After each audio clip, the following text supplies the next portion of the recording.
retrouver pour Instant Vérité. Le lundi 24 octobre 2022, la création de l'Union des footballeurs professionnels de Côte d'Ivoire, dont l'objectif est d'améliorer les conditions de vie des footballeurs ivoiriens, était annoncée lors d'une conférence de presse. Eh bien, au lendemain de cette annonce, la Fédération ivoirienne de football, dans un communiqué, a déclaré que l'UFPCI, qu'elle ne reconnaissait pas l'UFPCI et invitait par la même occasion, eh bien, tous les clubs et groupements d'intérêt qui lui sont affiliés à ne pas collaborer avec elle. Comment les dirigeants de cette nouvelle union comptent-ils accomplir leur mission dans un environnement qui s'annonce très hostile pour eux? Eh bien, pour répondre à ces questions que nous nous posons tous, nous avons avec nous aujourd'hui Zoro Marc-André Kpolo, président de cette nouvelle union. Bonjour Zoro Marc. Bonjour. Merci d'avoir répondu à notre invitation. Dites-moi, je l'ai dit dans mon introduction, au lendemain de l'annonce de la création de votre structure, eh bien, la FIF a dit ouvertement qu'elle ne vous reconnaissait pas. Mais moi, je veux dire, comptez-vous travailler non, mais reconnu par la FIF? Écoutez, nous ne dépendons pas de la FIF. Nous n'attendons pas la FIF pour travailler. Nous n'avions pas fait aucun courrier à la FIF. On a été surpris de se voir mentionné dans le courrier de la FIF, dont elle parle de l'Union des footballeurs professionnels de Côte d'Ivoire. Nous sommes surpris parce qu'aucun courrier n'est venu de nous pour signifier à la FIF que nous existons. Parce que la FIF est une association comme nous. Donc nous exerçons librement. Nous sommes indépendants. On n'a pas besoin de la FIF. Maintenant, quand la FIF demande à ce que les groupements d'intérêt et les membres ne travaillent pas avec nous, nous, on n'a pas de problème, puisque ceux pour lesquels nous avons été créés ne sont pas membres de la FIF. Les footballeurs ne sont pas membres de la FIF.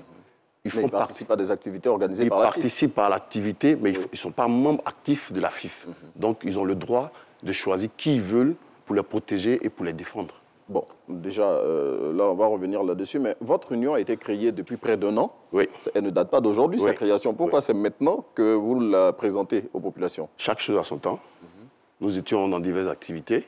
Et puis, je le dis encore, nous représentons l'international. Donc, nous marchons selon les pas de l'international. Bon, en parlant d'international, vous voulez parler de la FIFPro, j'imagine. Oui. Bien, dites-nous, en parlant de la FIFPro, déjà, c'est Cyril Domoro avec l'association des footballeurs ivoiriens qui était affilié à la FIFPro. Aujourd'hui, tout le monde sait ce qui s'est passé. La FIFPro ne collabore pas avec l'association des footballeurs ivoiriens. Mais si vous avez créé l'UFPCI, c'est parce que vous pensez que l'AFI ne travaillait pas correctement à la défense des footballeurs ivoiriens. Qu'est-ce que vous entendez faire pour défendre les footballeurs ivoiriens? Mais écoutez, il faut savoir que la FIFPro, déjà, a une idéologie et un esprit. Quand on travaille pour une institution aussi forte, il faut rester dans le carnaval de cette institution. Si vous dérapez, je pense que vous sortez de leur vision. Et c'est en cela que nous avons travaillé main dans la main, eux et nous, et suivre ce qu'ils nous proposent. Voilà. Bien.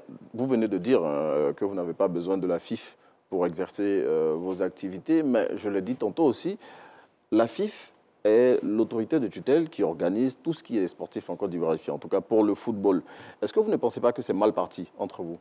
Non, ce n'est pas mal parti parce que, je le dis encore, je n'entends pas la FIF pour travailler. Oui, ça on l'a entendu. Mais ça, on l'a entendu. Nous devions collaborer ensemble. Oui.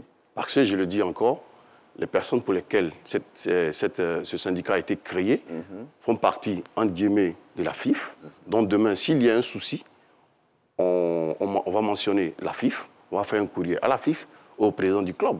Mais vous dites que vous n'avez pas besoin de la FIF. Pourtant, vous parlez d'envoyer des courriers à la FIF et tout ça. C'est un peu paradoxal ce que vous dites. On appelle ça une collaboration. Mais déjà, pour qu'il y ait collaboration, il faut que ce soit en de bons termes. Vous ne vous entendez même pas déjà sur l'essentiel. Moi, je vais vous dire quelque chose. Oui. C'est vous qui le mentionnez, c'est vous qui le dites, qu'il y a problème. C'est ce qu'on entend. Hein. Oui, mais c'est ce qu'on constate aussi. Ce sont des rumeurs. Et le courrier que la FIF a produit, ce n'est pas une rumeur. Mais écoutez, en toute chose, il y a à un certain moment, on se fourvoie quand même. Il faut lire le courrier. Donc vous pensez que la FIF s'est fourvoyée? Expliquez-nous pourquoi. Parce que la FIF n'a pas le droit de faire ce courrier-là. Oui. En aucun moment, on a eu à mentionner la FIF dans un courrier ou lui apporter un courrier. Soyez sûr que la FIF dépend d'une institution très forte qui est la FIFA. Oui. La FIF, à elle seule, ne peut pas décider une loi ou mettre en vigueur un règlement. La FIF dépend aussi d'une institution dont nous défendons aussi de cette institution. Et il faut savoir que la FIFPro reste le syndicat international unique au monde à pouvoir défendre les joueurs. Donc, toute association qui est affiliée à la FIFPro doit être reconnue automatiquement par une fédération nationale et internationale. Donc, c'est pour ça que je dis, la FIF et nous allons collaborer. Bon, moi, je comprends la FIF qui veut défendre ou qui est en train de défendre un ami.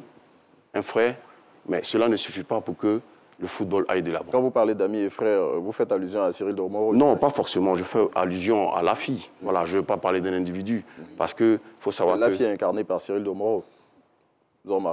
Oui, bien sûr, mais bon, on ne peut pas parler d'un individu. Parce que moi, ce qui me regarde, c'est les joueurs. Donc, je ne fais pas mention d'individus ou d'une tierce association. Bon, je veux dire, on a cité Cyril Domoro, on va rester sur lui. Bon, quand on sait que Didier Drogba est président d'honneur de la FIFPro et que vous êtes un proche de Didier Drogba, ça c'est de notoriété publique, on ne peut pas ne pas voir la main de Didier Drogba derrière l'UFPCI. Mais je le dis, moi, déjà de ce pas, je vais l'appeler pour qu'il ait la main là-dedans, parce que c'est un ami, c'est un frère, et ça je le revendique. Et vous venez de le dire, il est président d'honneur de la FIFPro. Il est ivoirien, donc il a un droit de regard. Que les gens pensent qu'ils veulent, nous, c'est le travail qui nous intéresse. L'amitié aussi fait partie des relations, donc je pense que l'apport de Didier dans cette association est une bonne chose. Ce que les gens peuvent penser, franchement, les Anglais disent à donc. En même temps, on ne peut pas empêcher les gens de penser, parce que tout le monde l'a vu ici en Côte d'Ivoire à l'occasion des dernières élections à la présidence de la Fédération ivoirienne. Bon, on ne va pas rappeler ce qui s'est passé, mais Didier Drogba, on l'imagine, est reparti avec une grosse frustration. Est-ce que ce n'est pas à partir de là qu'il a appuyé le bouton UFPCI pour déstabiliser la Fédération ivoirienne de football? Non, l'UFPCI, l'idée de créer l'UFPCI vient de moi et de 5 à 7. Ça fait 1 an que vous avez créé l'UFPCI. Attendez. Oui. L'UFPCI l'idée vient de moi et de 7 autres personnes. Nous sommes les fondateurs. Didier n'a rien à voir là-dedans. Je vais vous dire quelque chose.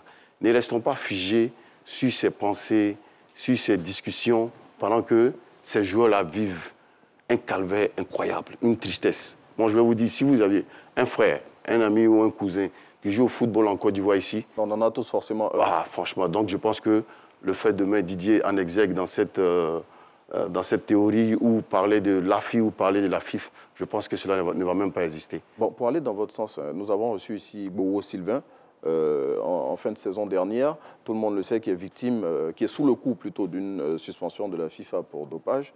Pour le cas Bowo Sylvain, justement, vous, à la place de l'AFI, qu'est-ce que vous aurez fait? Moi, je ne veux pas être à la place de l'AFI, je veux être à la place... Vous êtes désormais à la place de l'AFI. Je ne suis pas à la place... Non, je remarque, il faut qu'on éclaire les Ivoiriens. L'AFI n'existe plus dans les fichiers de la FIFPro. Aujourd'hui, c'est l'UFPCI qui représente la FIFPro en Côte d'Ivoire. Ok, d'accord. Voilà, donc vous êtes à la place de l'AFI. Donc parlez-moi comme le représentant de la FIFPro en Côte d'Ivoire. Qu'est-ce que l'UFPCI fait pour le cas Bowo Sylvain, pas le cas Zoroma, c'est Zoroma que nous avons ici. Écoutez, comme nous venons de nous asseoir, maintenant, vous savez que l'administration est une continuité.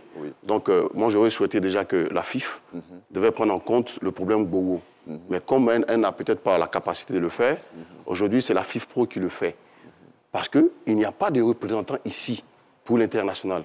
Voilà pourquoi nous sommes nés. Mais vous êtes les représentants de la FIFPro, Zoromark. Quand j'ai commencé, j'ai dit nous venons de nous asseoir. Oui, mais vous êtes déjà assis. Même si vous venez de vous asseoir, vous êtes là. D'accord. Donc je vous le dis, et, comment on appelle, le dossier Bowo est en cours. Et nous sommes en train de travailler là-dessus. Et nous espérons que cela se passe bien parce que le garçon, il est quand même dans des moments un peu difficiles, mentalement, je peux dire. Donc il a besoin d'assistance. Donc l'UFPCI prendra le relais pour l'assister. Ah bon, ça, on a bien compris. L'UFPCI va prendre le relais. Dernièrement, Jérémy Gitap était à Abidjan, le président de la FIFA Afrique, et il était venu déjà, d'ailleurs, pour une activité organisée par la Fondation Didier Drogba. Donc non, pas par la Fondation Didier Drogba. Ça a été organisé par l'OIT, Office international du travail.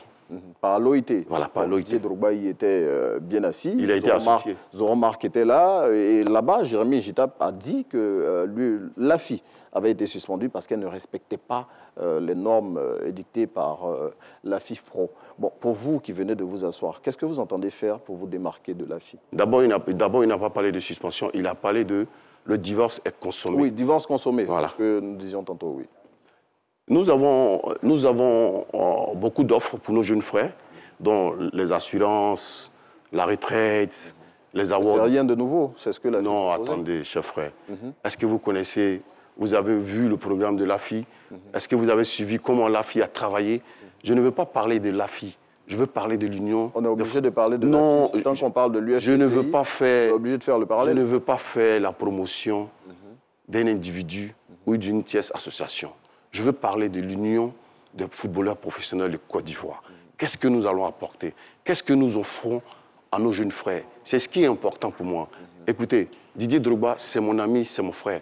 Je le revendique. C'est un pain béni pour moi parce qu'il m'ouvrira les portes pour qu'il y ait des solutions pour nos jeunes frères. Jérémy Guitap, la même chose. La FIFPro vient d'arriver. C'est une chance pour nous. Cherchez, investiguez, informez-vous. Qu'est-ce que la FI a pu faire pour les jeunes Ivoiriens? Est-ce que ça a été créé une fois, les awards du football en Côte d'Ivoire? Ça n'a jamais existé. Nous venons pour organiser les awards du football où le meilleur joueur de Côte d'Ivoire aura soit une voiture, soit une petite cabane, ou bien un terrain. Laissez-moi finir. Non, laissez-moi finir. Ou bien la retraite. La retraite d'un footballeur en Côte d'Ivoire n'a jamais existé. Ça n'a jamais existé. L'Union des footballeurs professionnels de Côte d'Ivoire offre une retraite à partir du produit qu'elle mettra en place. Voilà. Donc déjà, avec ces trois choses déjà, il y a une différence qui s'impose en Côte d'Ivoire. Bon, on va vous prendre au mot. On attendra de voir si vous allez effectivement respecter tout ce que vous avez dit. On va revenir à Jérémy Guitap. L'une des raisons du divorce entre la FIFPro et l'AFI, c'est le fait que l'AFI n'ait pas accordé son parrainage à Didier Drogba. Donc c'est la raison pour laquelle l'UFPCI a été, actionné. Rassurez-nous, Zoromark. Moi, je vais être clair là-dessus. Je ne peux pas faire partie d'une entité et puis on me refuse le bien-être de cette entité-là. Ça, c'est déjà... je veux vous dire que toute entité est régie par la loi, par des règles. Si vous sortez de ce carnaval, vous n'existez plus pour cette entité. Et ce sera le mot de la fin, Zoromark. En tout cas, merci d'être venu partager ce moment d'instant vérité avec nos téléspectateurs. Zoromark, je le rappelle, ancien footballeur international et président de l'Union des footballeurs de Côte d'Ivoire. Bon, je tiens à rappeler quand même, avant de libérer Zoromark, qu'il n'est pas reconnu par la Fédération ivoirienne de football, qu'il a dit clairement dans un communiqué. Chose que je ne veux même pas aussi. Chose que je ne veux pas aussi. Affiliés à ne pas collaborer avec l'AFI. Merci de nous avoir suivis. On sera avec vous lundi prochain pour un autre invité pour Instant Vérité.